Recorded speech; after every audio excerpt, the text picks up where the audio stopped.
About 2 years ago, I got baptized at New Life, and my journey began. I remember feeling really excited when I first got baptized, but I also had this feeling of loneliness. Back then, I didn't know why. I was like, I should be happy, and I should be happy constantly because now I'm baptized and I'm a Christian.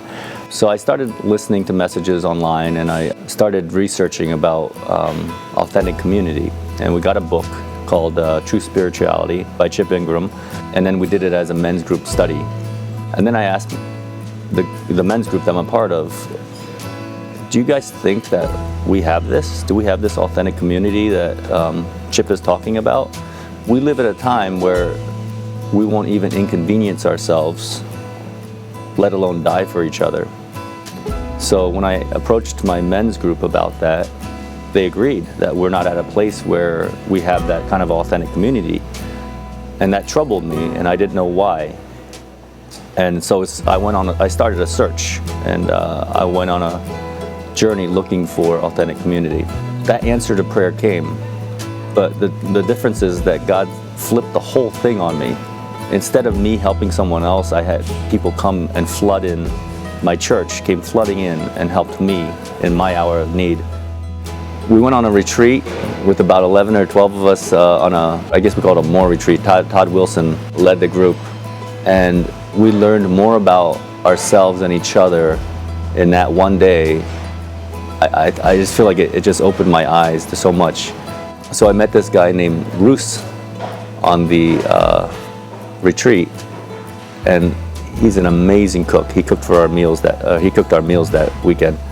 And so just getting into talking with him, talking about the business and people that we know and things like that, we just hit it off.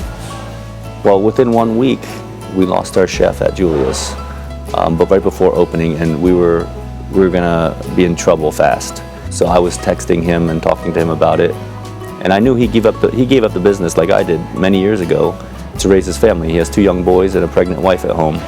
We're chatting, and he just all of a sudden showed up one day. He said, I spoke with my wife, and she says, okay, I can come help you. And he came and he wrote menus for us, started teaching staff how to cook, and it just lifted all the pressure off of me. And the amount of support I got from the community of my church was more overwhelming than anything I've experienced in my life. Now I kind of see where God wants me to go. I see a purpose, and I try to look for that every single day. So even though sometimes I work 17 hours here at Julia's, I'm exhausted, I'm thinking, what is God trying to teach me today? And here I've seen the differences. We have a manager who was closing with me one night, and we sat at a table and we just talked for an hour. The next day he comes in and he says, James, I went home last night and I prayed with my wife, and I want to start coming to New Life with you. And I was like, dude, you prayed with your wife? It took me like 40 years to get to that point. But here he is, a young guy who I could influence. We opened up Mother's Day as a grand opening, and Sam, the main owner here at the restaurant, gathered all the cooks and waiters together, and he said a prayer. What restaurant does that? What restaurant starts off a grand opening with a prayer? God is working at Julia's, even though we were treating it like a business. If you allow him and you trust him and you honor him, he's going to work through whatever job that you work at. He's going to work through you. The thing I got to constantly remind myself is it's not about me. It's not about what I did or what I can bring to the table. Everything that happens is because of God, and I'm blessed that he uses me as a vehicle, and I'm honored by that.